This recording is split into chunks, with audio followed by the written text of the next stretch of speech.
7-8 years back, a lot of people looked at AI as a competitive advantage. Today, I think more or less it has become a business imperative. As a baby is born, you have a blank mind, and with the progression of time, you internalize based on your learning. Your brain memory enriches in terms of learnings, right? So AI is no different. More data it consumes, it learns patterns, it learns algorithms, and it learns to then think on its own. The traditional businesses, there's no choice left now. I think AI is here, and organizations need to really adapt to this change. When 2000 list came of Fortune 500 companies, 52% of those companies don't exist today. And some of those survived and became big because they were proactive and seeing what's happening around them. And today, traditional companies need to see that something big is happening around them, which is AI. And if they don't jump on this bandwagon, digital first companies will eat them away.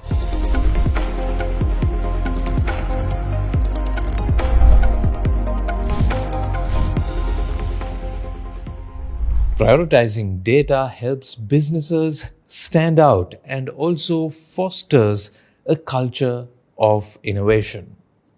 Hello, you're with Echelon, and today we're discussing why data centricity is key in driving a digital first strategy. And in the studio with us today, Ramesh Shanmuganathan.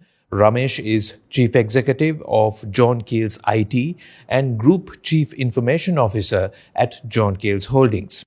Also here is Rajiv Singh, who is VP of Corporate Business for the Indian subcontinent for ERP giant SAP. So Ramesh, Rajiv, great to have you here at Echelon.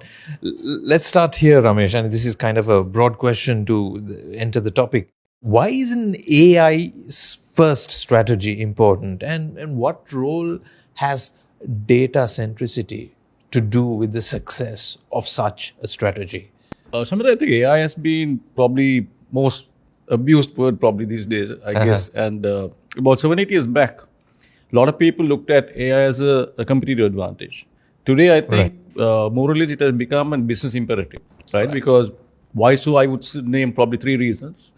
Because today, every customer wants hyper-personalization, right? So they don't want junk thrown at them. They want whatever is sent to them, a product which is offered online to be personalized. You take Netflix, you take Amazon.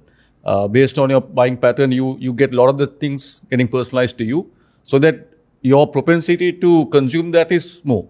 Second thing is in terms of driving process efficiency, right? Today, we see a lot of the time inefficiencies in organizations because they are churn, and obviously the knowledge also leaves with the person, and efficiency suffers.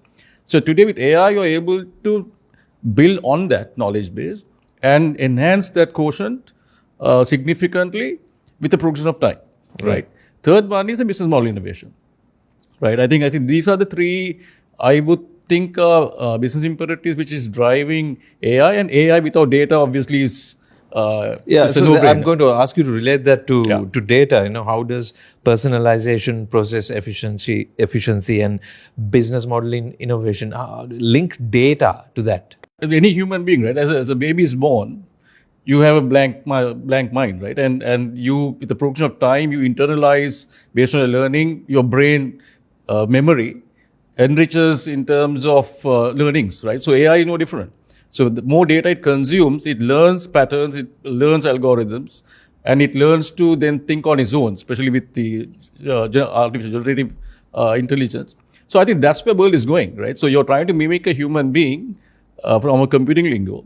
And I think with the progression of time, you're going to see a computer brain becoming better than an average human brain. And I think already, we're kind of crossing that chasm. So I think that's the relativity I would think. All right. Rajiv, let me bring you in, and you overlook the Indian subcontinent, which includes India, right? As a market we are all currently very envious about because of the leaps that you're seeing in productivity growth, tech adoption that is underlying that kind of growth, right? What are the implications you think for businesses that haven't transformed to this architecture or this model where digitalization is crucial to untap productivity, to untap success in the broader sense? So the traditional businesses, right, I think there's no choice left now. Right. I think AI is here and now, and organizations need to really adapt to this change. If you look at since 2000, right, when 2000 list came of Fortune 500 companies, 52% of those companies don't exist today. 52% of Yes. the year 2000 They- lists don't exist today. Wow. That list doesn't exist, and some of those survived and became big because they were proactive and seeing what's happening around them. Sure. And today, brick and mortar companies, traditional companies, need to see that something big is happening around them, which is AI. Right. And if they don't jump on this bandwagon, I think they'll be left behind. The digital first companies will eat them away. And this is, so first implication is that. So, but how do they get there? Yes. Having an ambition is one part. Yeah. That I need to have AI, and then execution is another part. So yeah, it's very easy that when ChatGPT came, we all said, okay, we'll start writing emails, etc. And same thing for businesses. They can very easily think that, I need to jump on this AI and build an AI empire. But no, I think that would be the biggest foolish strategy for any brick and mortar company. I think you need to be very clear on what business problem you need to solve, and then And the foundations. decide your AI strategy around it. And but to answer your question, is it needed? I think extremely important. Implication is they'll cease to exist. Of course, implication is that they will have to have employees reskilled. They will need to ensure that they don't jump onto a bandwagon of AI where they're exposing their competitive advantage and data to a exposed Third party, LLM, third party, right? So these are implications that brick and mortar companies need to look at. So tell me what your pitch is to a company that's a medium-sized company. Say it's at least a $10 million annual revenue. But I mean, we can go from $10 million to $100 million, and that's a huge range, I know, and it's a very different business when you come out on the other side. But address these companies. Where do you start? Right? Ambition is great; it's the first step, but that's not going to work for you, right? Yeah. And here's a leadership that's kind of realizing this. Okay, I have this realization. What do I do about it? Where are the fundamental things that I need to be addressing here? Yeah. First, I think companies need to start very small. I think they have to pick the problem statements and try to solve. The ultimate goal, in my opinion, is that they need to have a foundation layer where the system of records, whatever they're doing, is recorded and the data is best data is entered, digitized data. So what we call as an application layer, which is doing all your business, whether it's finance, whether it's supply chain, whether you're buying something, the layer that runs the business needs to be robust and should be generating coherent data, right? So that's the first step. If an organization is not at this layer, I think business AI and AI from a corporate point of view, enterprise point of view, will not give them any result. Yes, they can keep doing some stuff like, use OpenAI and stuff to write better mails, have better picture, but business output, forecasting cash position on first to pay their salaries to their employees, if you need to do some of these, or identifying the suppliers' possible 3 defaulters, for my invoices, throwing those kind of data, you need a very robust system, which is the application layer. And this is what we're working with a lot of SMEs. In fact, 80% of our customers globally are small and medium enterprises. 80%. Okay. So how do you define from SAP's point of view an SME? So SME is any, actually differs for different geographies. For Indian subcontinent, we say any organizations which is below 250 million euros. In terms of revenue.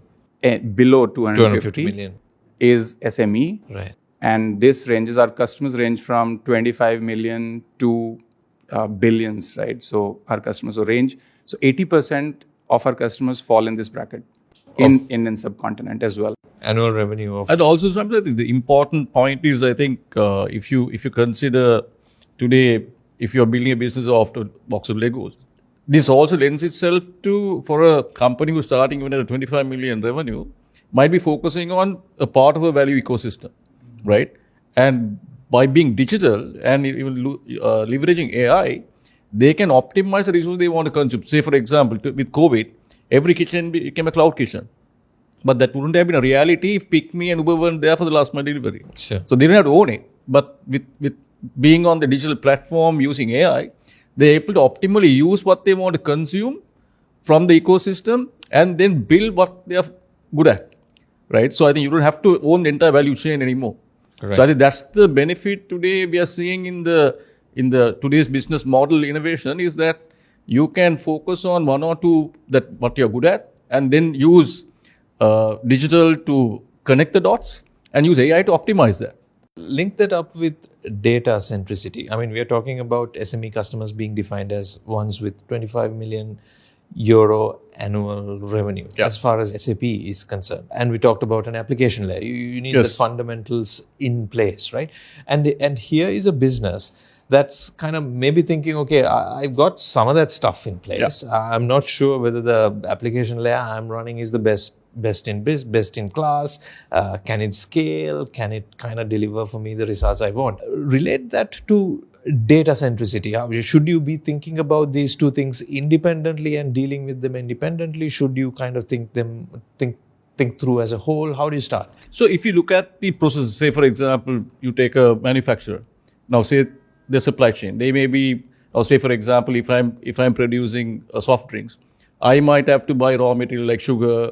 Sometimes I might say, because of my efficient sourcing, I might procure sugar for the next 3 months, 6 months. Sure. Right? But little would I know that if I had something like Ariba, a procurement system which probably lists all the suppliers of sugar in the world, that I have a better opportunity to source just in time and at the better pricing. Sure. Right? Because of the good practices that I have got used to, I say, okay, no, I'll buy sugar every 3 months based on the global market price.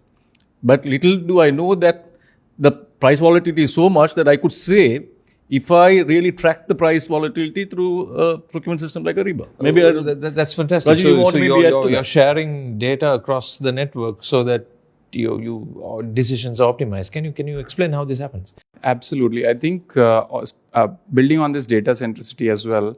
So when you have an application layer, any AI will be only as good as the data is trained on. It's absolutely known. Now, when you look at today's, OpenAI, etc., some of these models are learning on publicly available data, on Google data, on Twitter data, possibly what's happening in the world, and it's learning and learning. For corporate, is that relevant? Does a corporate need an industry-specific learned AI? What happens in my pharmaceutical? Is my AI able to throw that data for my industry, for my process? A procurement process in a pharma is not what a global normal LLM will throw to you. Yes. So what I'm saying is the business AI needs to be relevant, which is, if you want it now in this process, it needs to be reliable. Reliable meaning it knows industry, what it's throwing. It is learned on that industry. And third is responsible, which is the ethical AI. Any decision in corporate thrown by business AI, you should be able to backtrace it. Because you are a corporate, you are responsible to your shareholders, to stock market, listing, and so that if you took a decision based on business AI, what were the algorithms? What happened behind? And it's very important. And just linking it to data, hence when I said this layer needs to have a coherent data that it produces, then the business AI, are we training that on only our business data? An SME will not have enough data to train business AI on. But do you have an organization like SAP who's trained it on its 40,000 enterprise customers globally? It's already trained for 2 years, 3 years. And when a SME uses it for its own vertical, you wouldn't have enough data sets. The first response will be so relevant so that they can be really good. So that's how. For those of us who have used LLM models, you find that responses from very specific generic, questions are very broad, generic. I mean, if you have the benefit of 40,000 customers who are inputting whose data is used, but you kind of address this, Rajiv. But how do you kind of address the concerns that a company may have that you're a large player, you have your data is your new oil, right? That set of data can generate insights for you. How do you reconcile the fact that a small 20 million euro player in India can now benefit from that data? So first of all, I think the data is very specific to a customer. The models are just trained on that data, on the patterns. It's not trained on a data of 40,000 customers. So the model is just getting trained. For example, a cash position forecasting needs how many inputs? In a pharma company, it'll be different. In a banking, it'll be different. In a manufacturing, it'll be different. So the AI knows that if it's for this industry, these are the three things that I need. So when an SME is using this, so the AI model knows that this is the pattern I need to look for. And that's where SME's data stays with them. Only the model or the algorithm is being used. I think that's where the common misnomer is that when you use software like SAP or DeepSeek or whatever, that your data is compromised, which is not the case, right? Yeah. So if you're using a AI service which is kind of generic, which is off the cloud, it is the case. But here, you're having your own instance of SAP, which is running the AI algorithm running on your data, right? And it's captive to you, but it's trained on the global data sets. So it benefits from the global data sets in terms of getting trained, so that you're getting the benefit of, like saying, tapping on multiple brains to validate your output, but on your data set, which is privy to you, which is not public domain. Right. That perspective is really valuable here. And I think there's two different concepts that we're talking about. Right. Ramesh, to you, what do you think collaborations with tech giants like SAP, and for those of you who don't understand SAP is the largest ERP enterprise company in the world. It's based out of, it's a German company.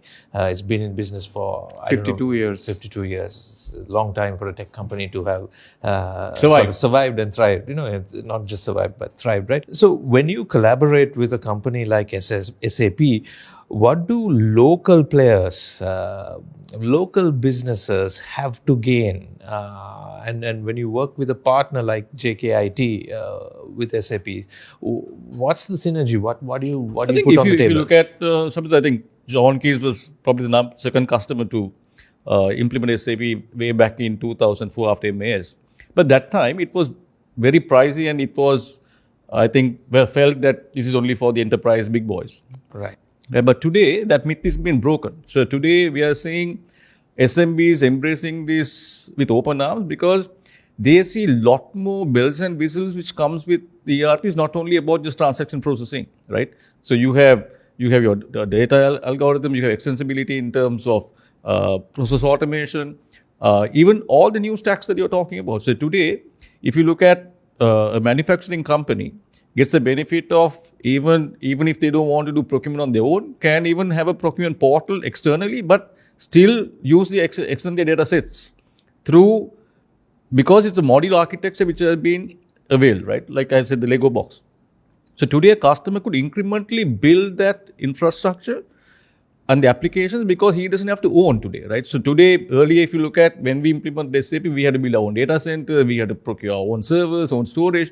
Today, all of that comes as a service, right? So you don't have to, this is like, if you want to have a beer, you don't build a brewery, right? You just want to go have a beer. Yeah. So that's what today's SAP is all about. You just pay for a monthly fee, you consume that service. And all the R&D, the product development, everything is done by SAP on a continuous basis. So you're getting all of that wealth of innovation at your fingertips, and you don't have to worry about it, right? So I think that is really kind of fueling adoption we are seeing, even at, like Rajiv said, $25 million companies also looking at SAP. But the benefits are much more, right? The efficiency that they could drive are much more. The business model innovation that they could do is much more. You've been working as an implementing partner for SAP for a long time, Ramesh, JKIT. What are the most significant challenges you've encountered in implementing AI solutions? And then how have you tried to get around them? So I think the biggest challenge, I would think, if you compare Sri Lanka to mature market like USA, cloud adoption, right? We are less than about 25%, where US is close to about 90%.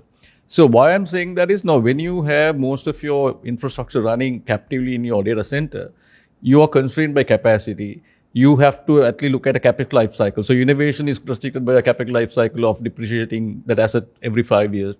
Your capacity, if you want to increase, you have a wait cycle of 3 to 6 months from order to delivery. So I think that is the biggest challenge I think we have to break in terms of first step being move into the cloud, right? So today, I don't think there's an SAP offering on-prem, right? No. Yeah.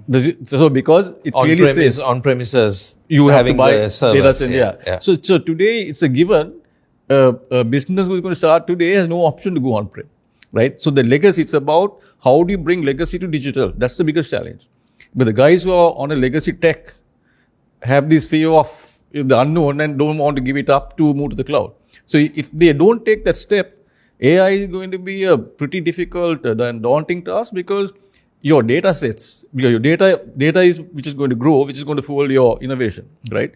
So I think that's the baby step that most people have to take. And the second one is in terms of the quality of data. So do you have the right quality of data that you could use to run AI, right? So a lot of the people deploy AI, data quality and data sets probably is the missing link, right? And it becomes a biggest failure. I think these are the two challenges I would think: cloud adoption and data quality. Can you frame that in the Indian context, Rajiv? Ramesh says cloud adoption is maybe 10% in Sri Lanka. Does India face a similar challenge? How are you approaching that? Yeah, it's very similar. And we did recently a survey and with 2,500 enterprises. And the results said that 96% of SMEs said that AI is their priority. Right. And from a difficulty point of view, your question was that, how difficult is it for SMEs to really go in this AI strategy, AI implementation? I think still in India, I would say large enterprises are possibly ready to take a lot of AI jump because they have enough data, enough processes. I think small and medium enterprises are still trying to get their processes right, get their data right to really leverage this AI. So one of the challenges which I see is that everybody wants to jump onto this business AI, but if they don't have a business case, as I said, for a business AI, I think that will be the biggest impediment to this entire strategy of business AI. So especially building on this, you talked about Sri Lanka. I just wanted to highlight also, Shamindra, we came to Sri Lanka as SAP late 1998, 2000. It's been 25, 26 years. And we would not have grown to 300 plus customers in Sri Lanka if we did not have local partners, JKIT being one, and there are multiple partners. And that's been SAP's strategy, whether in India, any part of the world, we are the product and we need local partners to really take the message to the larger and smaller enterprises in that country. Ramesh, what trends do you predict will shape the future of AI in business? Let's talk about the next 5 to 10 years. So I think the biggest shift that I am seeing is in terms of AI moving to the edge, right? So today, a lot of the AI runs in big data centers, like the hyperscalers. So today, I think with computing capacity, with edge computing, AI at the edge is going to be the most phenomenal thing which is going to happen because you're going to see a lot of productivity benefits and instantaneous gratification in terms of customer getting service autonomously, right? You take even an ATM. An ATM would be able to predict, okay, based on the cash that I have dispensed, this is what I would need to be refilled, right? I don't think a guy sitting in the bank needs to analyze that, right? The ATM would say, okay, the last 1 month, this is what I have dispensed on a daily basis, maybe 150 rupee notes, 1,000, maybe 200,000 notes. So it will be able to do that point adjust analysis. for seasonality stuff, factors like that. So similarly, even in a supermarket, a point of sale machine should be able to say at this store, this is my replenishment required. Right. So I think that's going to really fuel innovation, efficiencies, supply chain efficiencies, your stock holding costs, your inventory holding costs, entire thing could be optimized because that is the power of AI. If you really look at that, you need to look at, okay, what is the data set I could use at the edge rather than bringing everything back to the core to crunch it. Just define that concept, what is the edge strategy? This is, what do you mean by edge? So when I say at the edge, so closer to where your product or service is getting consumed, right? ATM machine is for a bank. Sure. A point of sale machine or supermarket is for a retail consumer. Right. For a manufacturing, it could be the store. So if you look at, I think Cisco Labs, right? They run their biggest captive offshore development center in Sri Lanka. But Cisco is the biggest food supply chain distributor.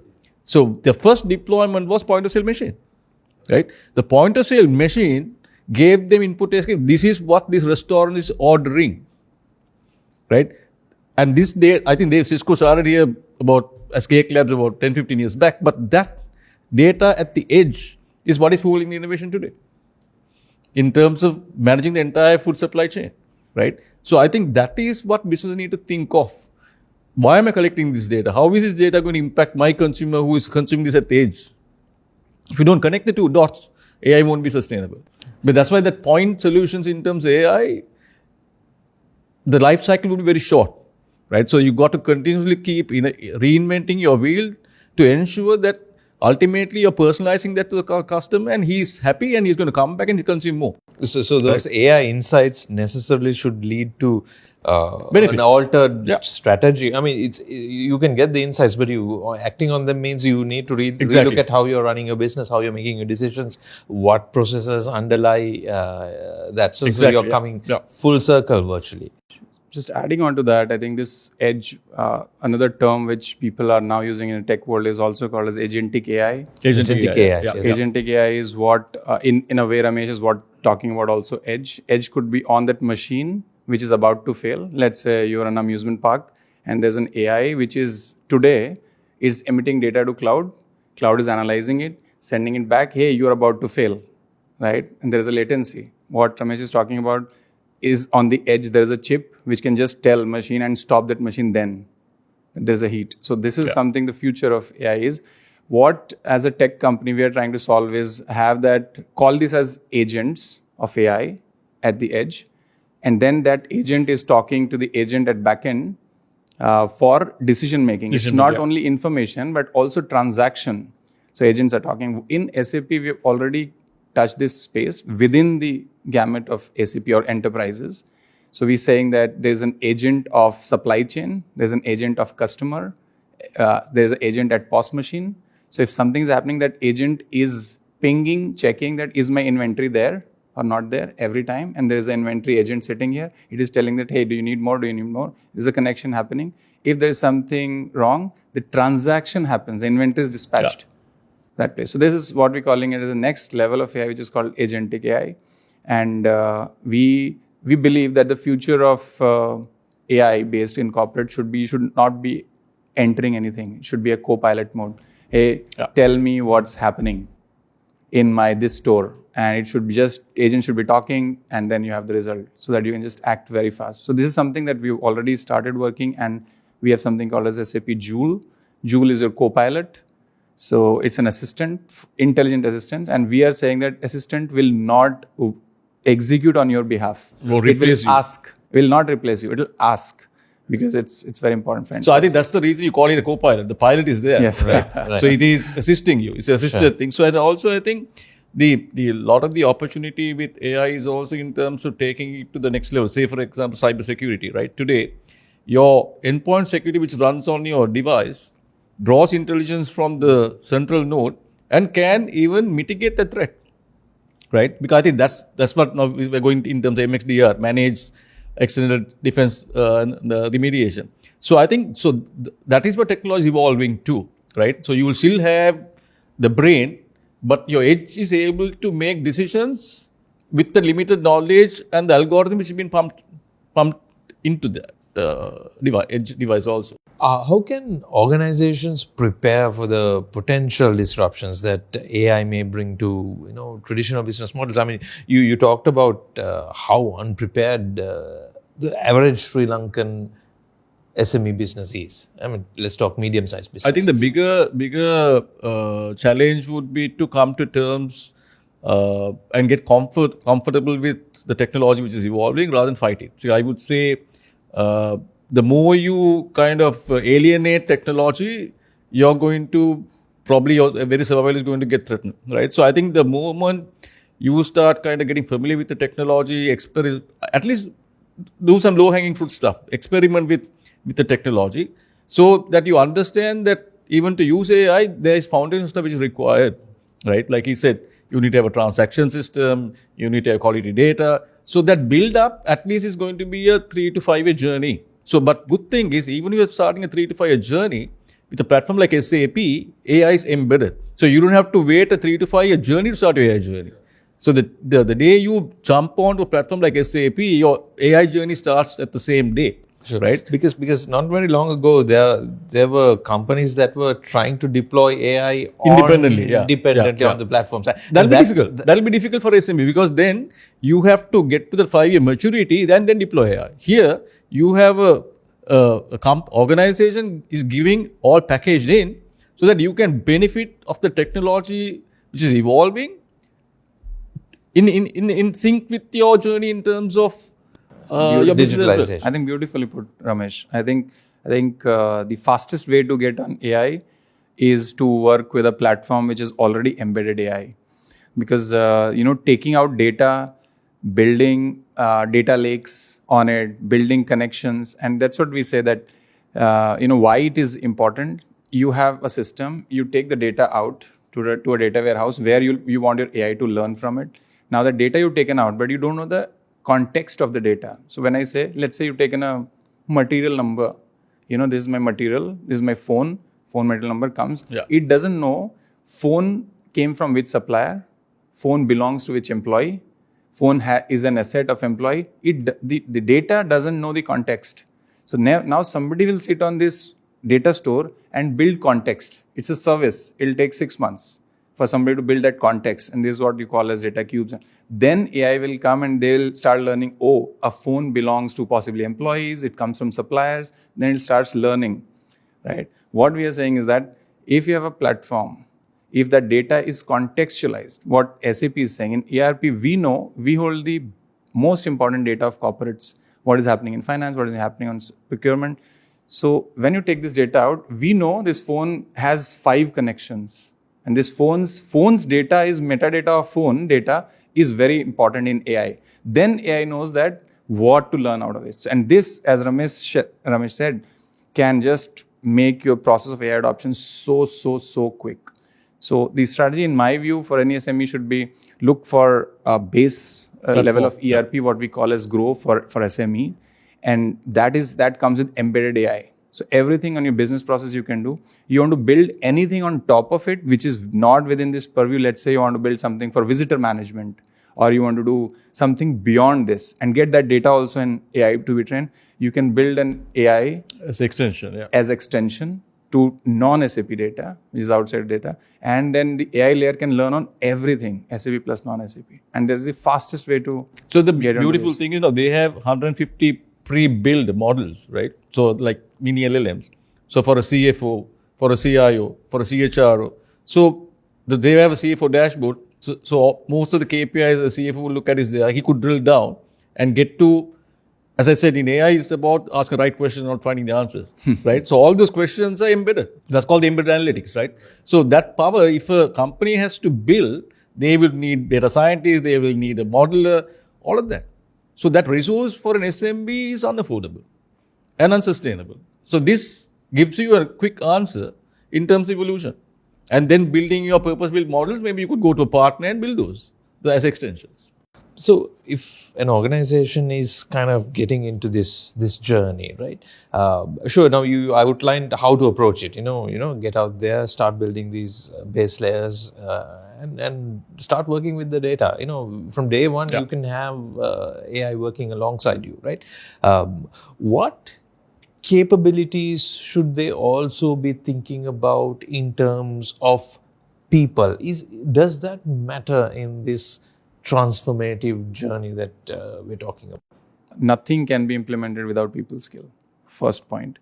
I think people will have to really embrace, I think from a skill point of view, whatever was common, just coding. If somebody was surviving purely on coding, will have to really upskill, because that coding can become 10 times faster with AI now, embedded AI. So the from a people strategy point of view, people have to leverage these tools to be more productive. If they are not ready for it, I think all these implementations will fail. So people upskilling, reskilling is extremely important in my view. But yeah, you'll need a great partner. Any SME, anybody who's trying to do it, yes, you can do in-house, but first step you have to have through a reliable partner. Like for us, John Keels does that work. And then you can train your internal team and keep upskilling them every time. So it's very, very important on people's side. But yeah, I think Ramesh, if you take a simple example, even 10, 15 years back, now if you leave somewhere and we say we want to go to, say, SSC or somewhere, someone will say this is shorter, and we'll have a huge debate about who's going to get there faster. Maybe if I have better driving skill, I might get there faster, even the path is longer. But today with Google Maps, with all the data sets, you know, okay, this is the most viable path given these traffic conditions if you're leaving at, say, 1 o'clock, right?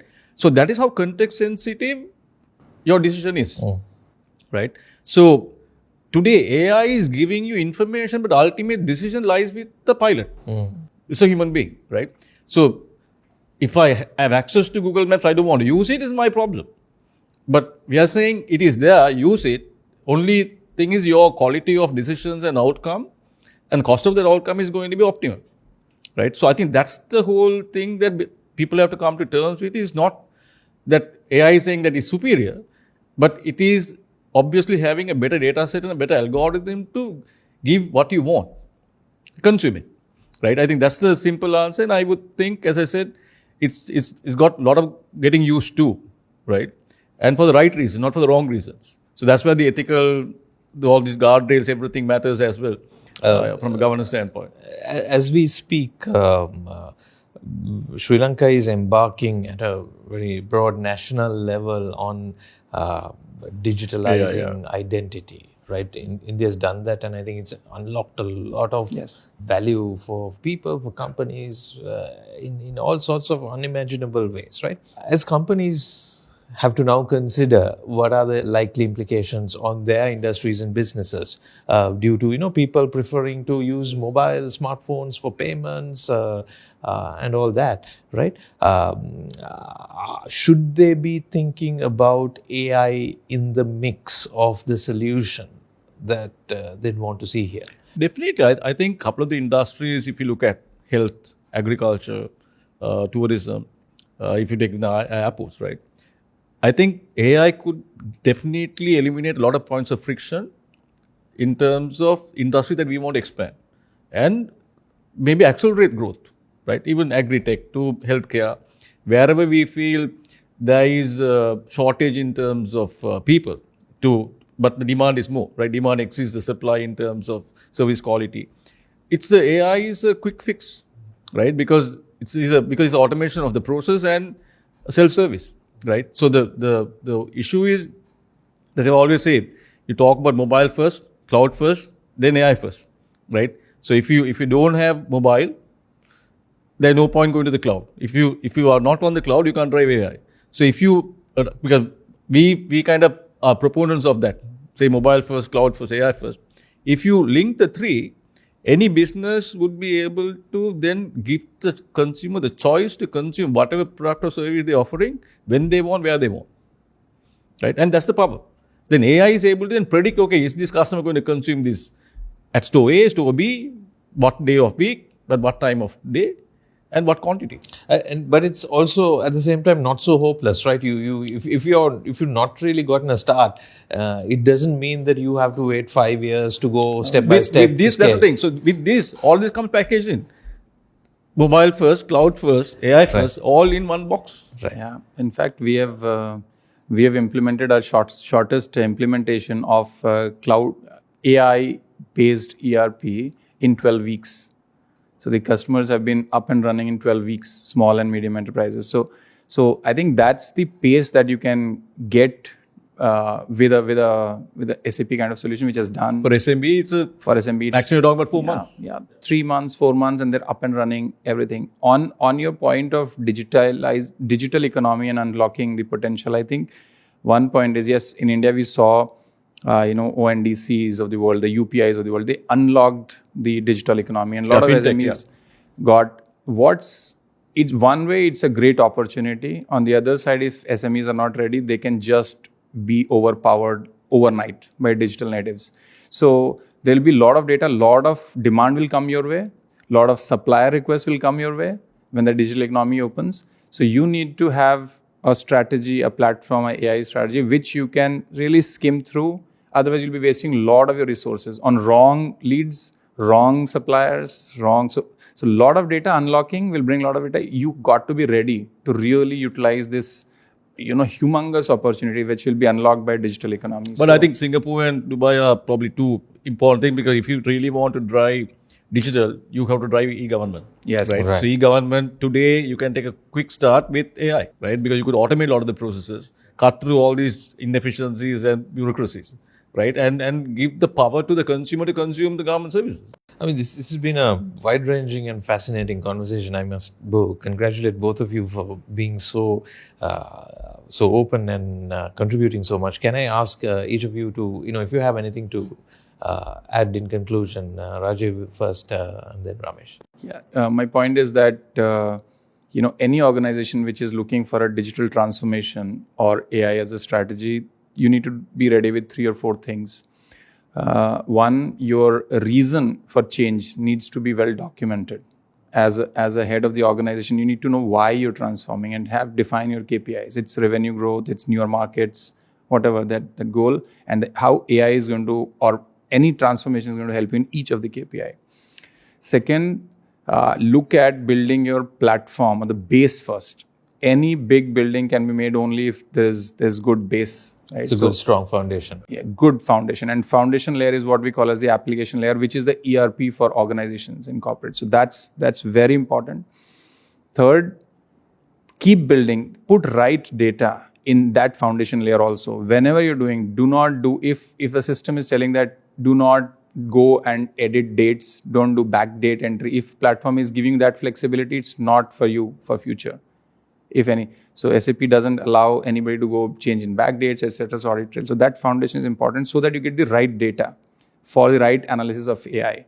That's the second part. Third, I think just tell your team people that we are in an unprecedented era of convergence where technology and business are intertwined at every level, at individual level or at corporate level, at finance level, HR level.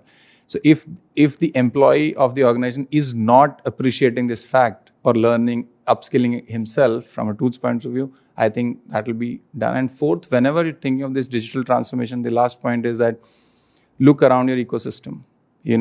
Somebody would have done it. Either your peer would have done it or some tech player like John Keels would have done it. Talk to them, understand, involve them in your step. Do not jump in on your own thinking that, yes, somebody is telling that this AI can do this and just start off on your own. So these are 4 things I think very important. I just want to leave message with whoever the audience is. So I would want to probably go back to my opening statement. Because today AI is not a competitive advantage, it's a business imperative. And it should be a boardroom agenda. I think a lot of the times it's left to the tech folks, IT folks to figure out, okay, what should we be doing with AI? It should not be the discussion. It's a business agenda that every board member and every C-level executive should be looking at. And I think that is what then probably also would raise the questions in terms of, do I have the right technology to drive this? Do I have the right data to drive this?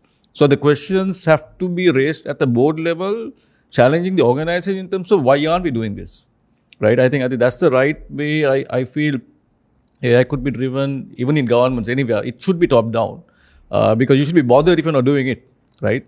Because 20 years back it was about e-commerce, then it was about cloud, then it was about security, right? So today AI and security needs to go hand in glove, and it's both are serious boardroom agendas which should be discussed and which is mostly avoided in our boardrooms.